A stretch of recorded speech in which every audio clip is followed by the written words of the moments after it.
atau radang panggul, itu juga risiko.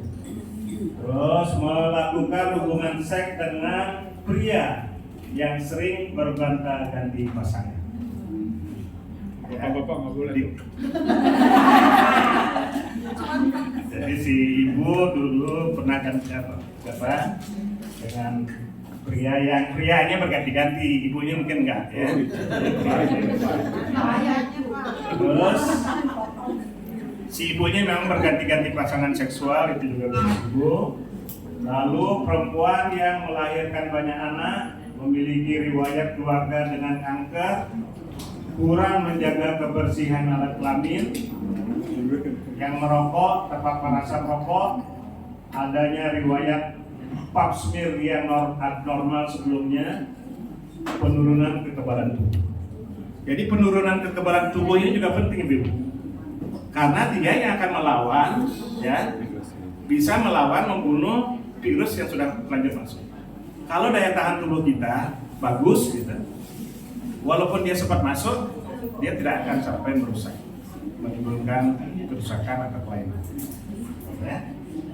Sampai di sini faktor risiko bisa Bu ya, nanti ajarkan ke keluarga sekitar, ke anak-anak gitu ya, hindari hal-hal yang bisa memudahkan kita kena kanker cervix. Nah sekarang gejala, apakah ini bisa menunjukkan gejalanya? Ada tanda-tandanya? Tidak. Kalau dia tadi saya bilang bahwa kalau dia masih di prakanker, belum tentu kelihatan gejala. Ya, belum tentu ada gejala. Biasanya yang sudah bergejala itu sudah mau masuk ke arah kanker. Ya. Apalagi kalau dia sudah berkomplikasi ini, ya, kanker serviks itu sudah komplikasi, sudah meluas, menyebar, gitu ya. Itu bisa gangguannya susah buang air besar, kadang-kadang mesti dibuatkan lubang buang air besar di perutnya. Ya, kita bolongin di perutnya supaya buang air besarnya keluarnya di perut pakai kantong. Kalau itu yang terjadi kalau bapak-bapaknya maaf punya istri seperti itu, kira-kira gimana? Bisa nggak membantu merawat, ya kan gitu ya? Itu penderitaan luar biasa. Kencing bisa tersumbat, nggak bisa kencing. Kadang-kadang dipasangin selang langsung dari ginjalnya. Ya, penderitaan seorang penderita kanker serviks. Kencingnya berdarah, nyeri kesakitan, kaki bengkak, ginjal bengkak, ya. Bahkan bisa bocor juga dari vagina ke rektumnya ya, jadi kotoran bisa keluar di vaginanya juga. Atau kencingnya bocor, ya, ada bisa. Nah biasanya memang stadium ini seringkali tidak menunjukkan gejala atau tidak khas. Tapi kita harus waspada ya. Pada kondisi-kondisi misalnya haidnya tidak teratur, terus berhubungan seksual nyeri misalnya, ya. Atau ada pendarahan pada masa menopause. Sudah menopause loh, mestinya nggak berdarah, kok ini berdarah, ya, hati-hati. Kenapa di berdarah, ya?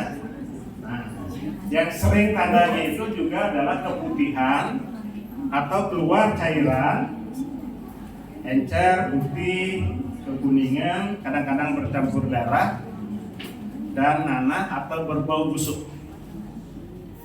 Ini bapak-bapaknya mestinya bisa mencium nih bau busuk ya.